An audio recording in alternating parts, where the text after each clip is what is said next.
Well, brothers and sisters, let me begin this morning with a simple but important truth. For us Christians, prayer is absolutely essential.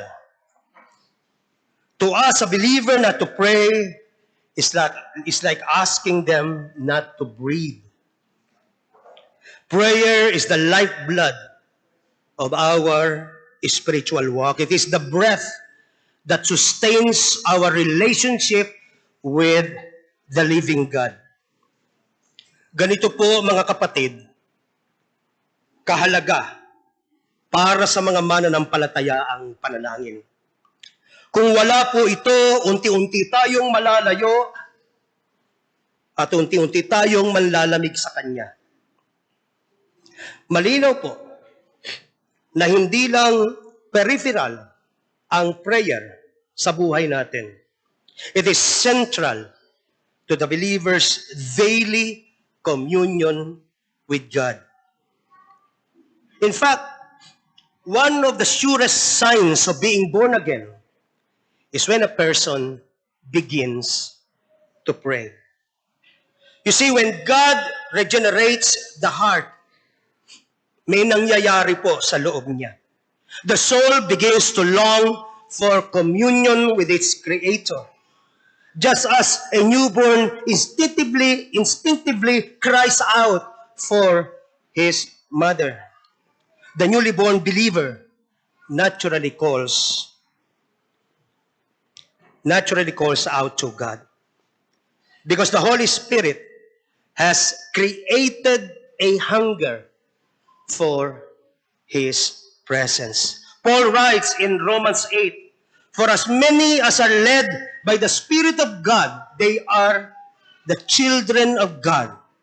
For ye have not received the spirit of bondage again to fear, but ye have received the spirit of adoption, whereby we cry, Abba, Father. The Spirit itself beareth witness with our spirit that we are the children of God." That cry, Abba, Father, is the voice of a heart that knows it belongs to God. That is what the effectual work of sovereign grace within us sounds like. Yung pagtawag natin sa Kanya, Ama namin, ang siyang malinaw na katibayan na may ginagawa nga ang makapangyarihang Espiritu ng Diyos sa kalooban natin. And that's precisely what John Calvin meant when he said that prayer is the chief exercise of faith. In other words, when someone truly believes, they pray. Not out of obligation, but from a spirit-given desire to speak to God who saved them. It is the natural response of a heart that has been transformed. It is the natural response of a heart that has been changed. Now, while these truths are very important, the true value of prayer rests on one very essential truth. Ano po yun? God hears and answers the prayers of His people. If He did not listen, if He were distant, if He were uninterested, then prayer would lose its meaning. Prayer would lose its power, its purpose. Kung hindi pala nakikinig ang Diyos sa panalangin ng Kanyang mga anak, para saan pa po at tumatawag tayo sa Kanya? Anong pag-asa meron tayo kung hindi naman pala siya tumutugon? And so without that confidence, we end up relying on ourselves. We end up relying on our own resources instead of placing our trust in Him through faith. But praise be to God, The Holy Scriptures assure us the effectual, fervent prayer of a righteous man availeth much. James 5:16. Salamat sapagkat binibigyang katiyakan ng banal na kasulatan na malaki ang nagagawa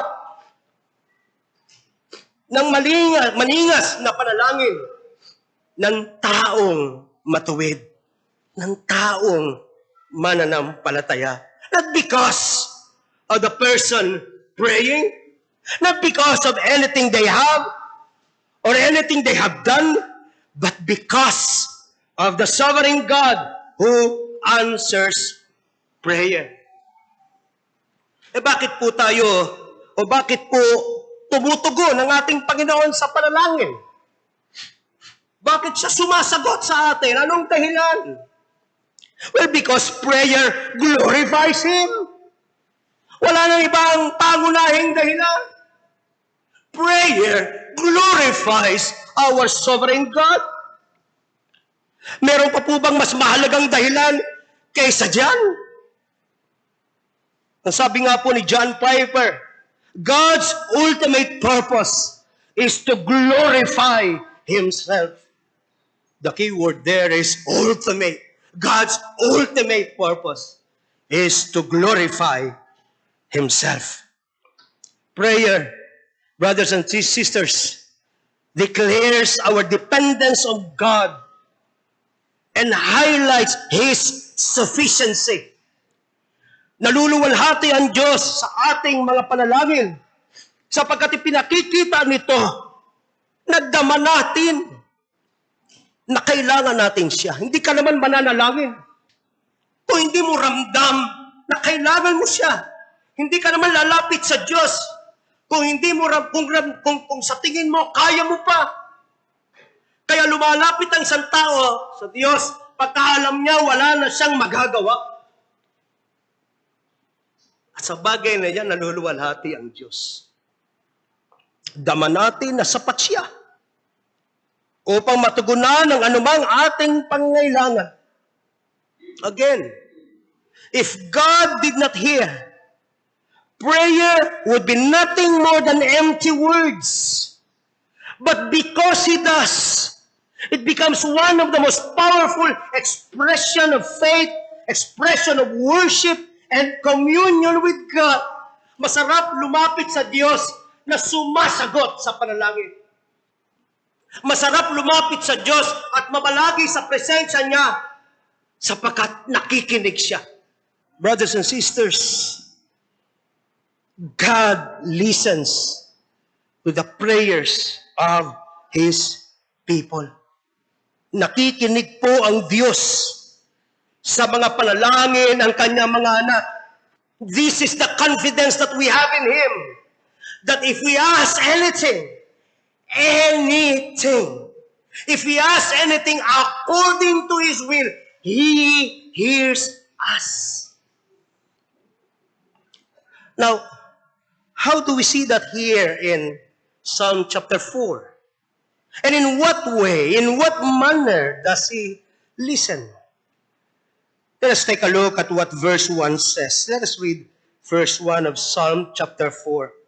Hear me when I call, O God of my righteousness. Thou hast enlarged me. In other words, you have given me relief when I was in distress.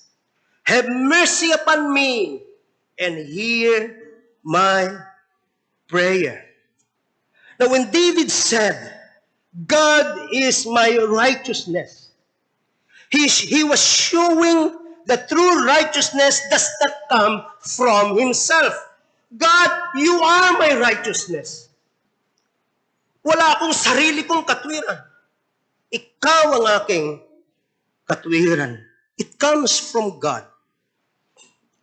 Now, this points to the gospel truth that through Christ, believers are made righteous not by works, but by grace. At sa ilalim po, lalo na, sa ilalim po ng New Covenant, makakalapit tayo sa Diyos ng may buong pagtitiwala. sapagkat tayo'y nabibihisan ng katwiran ni Kristo, hindi ng sarili nating katwiran. Because of Christ's finished work, we now, let me emphasize that, we now have bold access to the Father. David's prayer, brothers and sisters, reflects the kind of trust and intimacy with God that every believer now, more than ever, now, we enjoy more fully through our Lord Jesus Christ. For we have not a high priest, Hebrews 4:15. For we have not a high priest which cannot be touched with the feeling of our infirmities, but was in all points tempted like as we are, yet without sin. Let us therefore come boldly. Kung si David ay may ganoong pag-asa sa Diyos na hindi kasing lubos na kilala. Mas lubos ang kapahayagan ng Diyos ngayon kung ikukumpara sa panahon ng lumang tipan. And yet sa limitadong unawa na meron siya sa Diyos, lubos ang kanyang pag-asa. Hindi ba't lalo na tayo? Again, let us come boldly unto the throne of grace that we may obtain mercy and find grace to help in time of need. Ngayon itong panawagan naman po ni David sa Panginoon dito, hear me when I call, ay mahalagang linawin na hindi isang pag-uutos o pagdedeman, kundi isang mapagpakumbabang kilos ng pananampalataya. Kapahayagan ng kanyang malalim na pagtitiwala sa masaganang biyaya at kapangyarihan ng Diyos. David does not approach God as if he has the right to demand, but as a child who depends on the mercy of the Father. Moreover, please notice that his prayer is rooted in the memory of God's past mercy. Thou hast enlarged me when I was in distress. Or you have given me relief when I was in distress. By recalling how God has acted before, David finds renewed courage to trust Him again.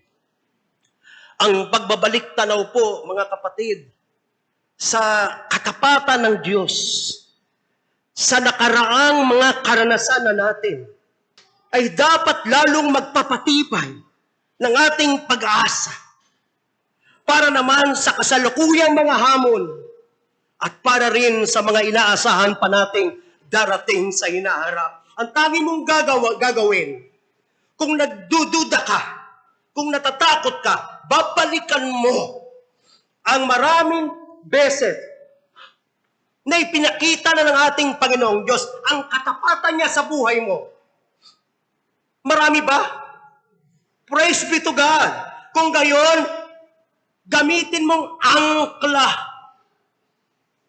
ang maraming beses na yan na karanasan upang harapin ang dinadaanan mo ngayon at ang mga dadaanan mo pa sa hinaharap. Hindi po ba ito ang testimony ni Apostle Paul? 2 Corinthians 1:8-10. For we would not, brethren, have you ignorant of our trouble, which came to us in Asia, that we were pressed out of measure above strength, inasmuch as that we despaired even of life. But we had the sentence of death in ourselves, that we should not trust in ourselves, but in God which raiseth the dead. Nakikita niyo po ba yung koneksyon? Ang pagsubok ay paraan ng Diyos para matanggal ang lahat ng yabang sa katawan natin. Upang mawala yung pag-iisip, kaya ko to, matalino ko, magaling ako, malakas ako, so on and so, that we would not trust in ourselves. That's the purpose. That's the reason that we would not trust, that we should not trust in ourselves, but in God. In God, who delivered us from so great a death, past tense, and that deliver us, present tense, in whom we trust, He will yet deliver us. Ang tapat na Diyos sa nakaraan ay tapat hanggang ngayon. At asahan mo, maraming magbabago, maraming mawawala, maraming darating sa buhay natin. Pero asahan mo, ito sigurado, may constant ang Panginoon. Maling sabihin na ang kapwa natin tao ang ating constant. Walang constant sa mundong ito maliban sa Diyos. Dahil siya lang ang hindi nagbabago. Amen? Now as we continue, let us read verses 2 and 3 of Psalm chapter 4. O ye sons of men, how long will ye turn my glory into shame? How long will ye love vanity and seek after leasing? But know that the Lord hath set apart him that is godly for himself. The Lord will hear when I call unto Him. Mga kapatid, nabubuhay po tayo sa panahon kung saan ang katotohanan, integridad, katwiran ay madalas nang isinusuko at madalas nang ikinukompromiso ng marami. Kapalit ang kaginawahan, kapangyarihan, ang ating identity. Hinahayaan natin na ang mag-impluwensya dyan kung anong uso, kung anong popular, hindi na po kung ano ang tama o kung ano ang biblical. Hindi ba lungkot? Kung sino tayo, Xerox copy ng nakikita mo sa social media.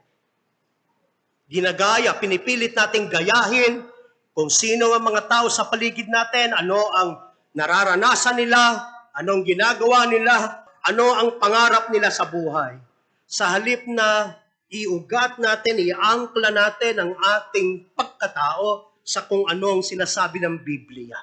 Tungkol sa atin, you see, bilang mananampalataya. Pastor Ron's sermon last Wednesday was right on point. Especially in light of how some so-called nepo babies flaunt their lavish lifestyles and parade luxury cars, often linked to corruption on social media. Tanong po ni Pastor Ron noong Miyerkules, when will they finally say, what I have is enough? Sadly, brothers and sisters, that day may never come. That's why David's rebuke. How long will ye love vanity and seek after leasing or deception? That's why this is a piercing question for our generation. The lie is that the lie or the deception is that these things can satisfy the deepest longings of the soul. But in truth, they often lead to shame. Shame when wealth fails to protect. Shame when fame fades. Shame when power corrupts. Ano sabi ni Scriptures? Be sure your sin will find you out. Walang kasalanang hindi nahahayag. Ang yabang-yabang natin, pinakikita natin kung gaano tayo kagaling, etc. Yung pala sa ilalim nun, puro kabulukan, puro pandaraya. My. Kahihiyan ang dulo nito. At kahiya-hiya din para sa mga taong ginagawang gabay ang ganito. Sa halip na ang gawing tanglaw ay ang katotohanan ng salita ng Diyos. Brothers and sisters, the more we chase what is hollow, the more we lose sight of what is holy. Baka hungkag ang klase ng buhay na pinupursu natin. Now, verse 3 shifts from rebuke to reassurance. reminding us that the Lord has set apart the godly for Himself. Brothers and sisters, we, His people, are chosen by His abundant mercy. We're called to live for His purpose, not for our own glory. And here's the comfort. The Lord will hear when I call to Him. Amen? Hindi ito basta panaginip lang. Hindi ito basta pasya lang. Ito'y pangakong nakaugat sa katapatan ng Diyos. Have you noticed that? The Lord, Yahweh, the covenant-keeping God, that Lord will hear when I call to Him. Sa mundo po, na walang kasing gulo, makakapahinga po tayo sa katiyakang ang Diyos na humirang sa atin ay nakikinig, tumutugon, at kasama natin sa bawat hakbang ng buhay. Kahapon po, sinamahan namin kami sa doktor sapagkat meron siyang nararamdaman sa kanyang liig. Kari research, lahat ng sintomas ay nagsasabi na cancer ang sakit niya. Kaya nang sandali siyang iniwanan ni Carlo, tinawagan niya kami para samahan siya dahilan sa kaba na meron siya. Nailagay natin ang ating mga sarili sa ganung situation, mga kapatid. Sabi ko nga, habang ako'y nagmamaneho, sabi ko, hindi ba ito yung mensahe? Yan na ang katapusan ng lahat ng pangarap mo. Pinaplano mo. Puno ang ating kalendaryo ng kung ano-ano. Isang pagbabago. Marirealize mo, Panginoon, Ikaw lang kailangan kita. At totoo yun. Lahat tayo, pag dumadaan sa ganun, mga posibleng pagbabago sa buhay natin, nakakadama tayo ng takot. Salamat na lamang at sipon lang na hindi makalabas. Pero ano ang paalala? Ito'y kalabit ng Diyos. Ito'y paalala. O, tutuloy ka ba? Basta lang sa kalendaryo mo o ngayon titignan mo siya sa liwanag ng Panginoon. Anytime, pwede kang magdala ng pagbabago sa buhay ko. Are you following me, mga kapatid? Kaya miyak-maya ang pag-alala ko sa aking mga anak, put God first.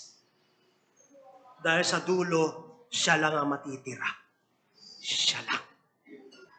Now moving on, let us read verses 4 to 7. Stand in awe and sin not. Commune with your heart, with your own heart upon your bed, and be still. Offer the sacrifices of righteousness and put your trust in the Lord. There be many that say, who will show us any good? Lord, lift thou up the light of thy countenance upon us. Thou hast put gladness in my heart more than in the time that their corn and their wine increase. This, brothers and sisters, is a call to live with deep reverence, knowing who God is, and responding with a life that reflects His holiness. Ano sabi? Stand in awe and sin not. Klaro ang mensahe ng talata. Being godly is not just about doing the right thing. It's about trusting God and worship God, even when life is hard or confusing. Ang paglakad po sa katwiran, hindi lamang yung paggawa nung kung ano ang tama. Pisan nga, mali pa yung pag-iisip natin. Kung tama ang ginagawa ko, dapat lahat ng nangyayari sa buhay ko maganda. Tama ang ginagawa ko eh. Hindi po ganun ang itinuturo sa atin ng talata. Ang tinuturo sa atin ng talata, lumakad ka sa katwiran, sumamba ka sa Diyos, anuman ang ibuhos sa'yo, ibato sa'yo ng buhay na ito. Yun ang itinuturo sa atin. Sumamba tayo sa Kanya, ano man ang kalagayan sa buhay. Ito po ang uri ng pananampalataya na hindi nakabase sa pakiramdam o sa sitwasyon, kundi sa katapatan ng Diyos.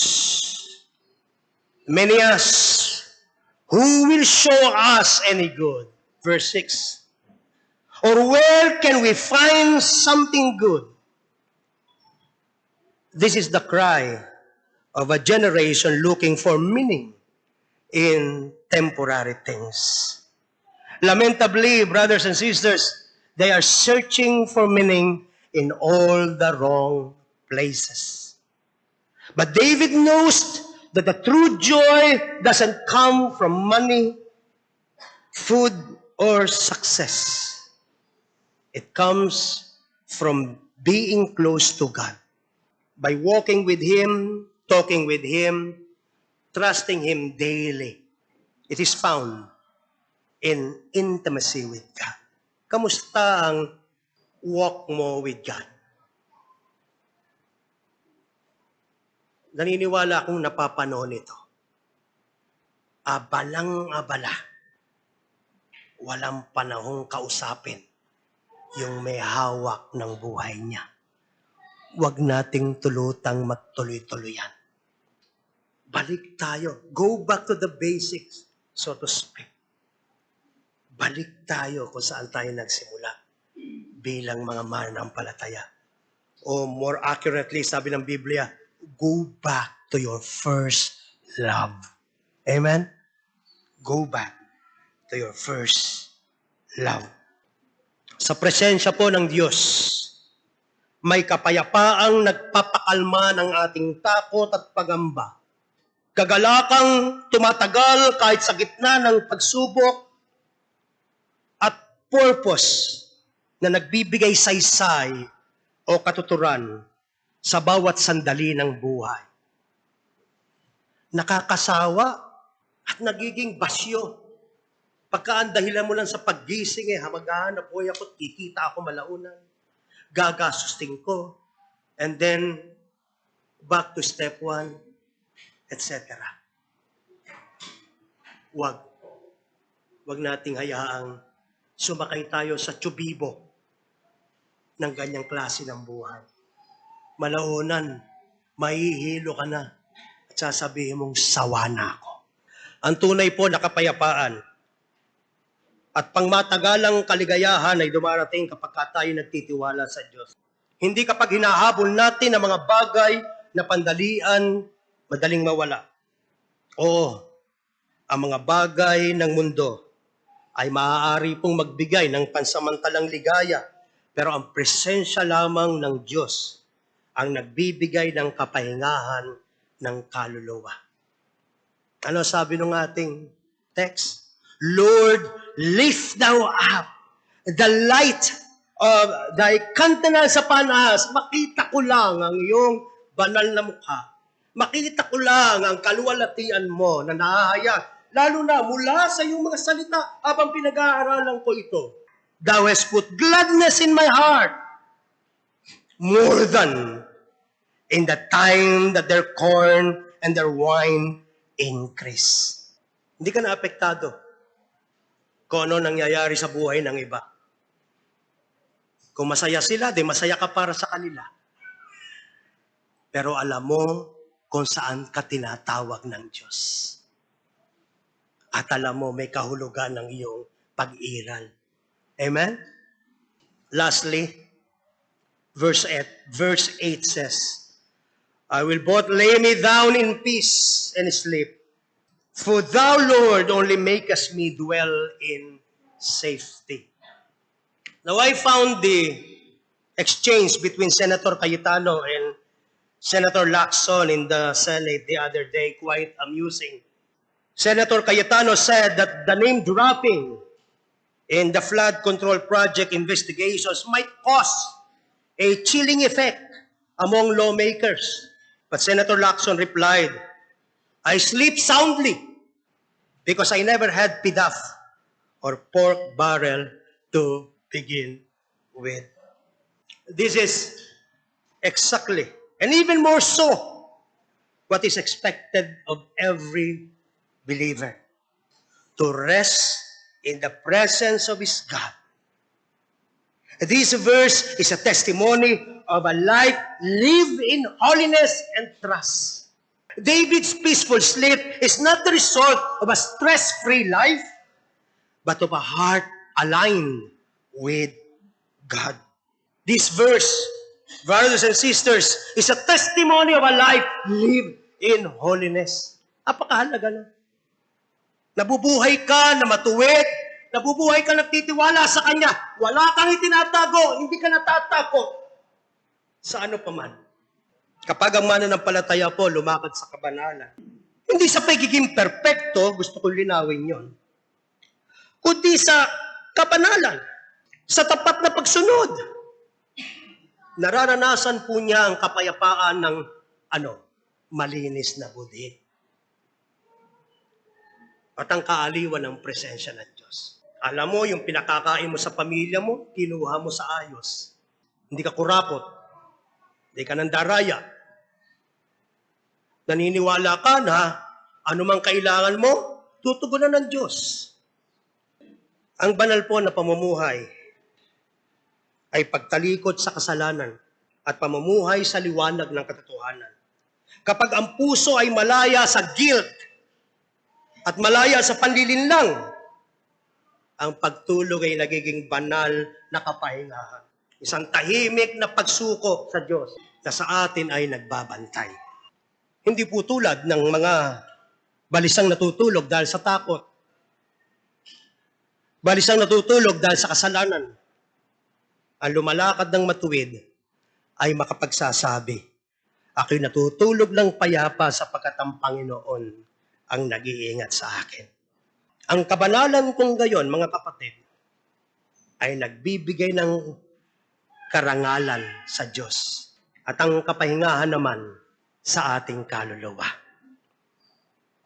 True rest, brothers and sisters, does not come from comfort or control, but from knowing that the Lord alone makes us dwell in safety. Sleep then becomes an act of worship, a surrender to the God who hears our prayers and who never sleeps. Amen? Matulog ka na. Merong isang hindi natutulog na Diyos na laging handa na makinig sa panalangin ng kanyang mga anak. Amen.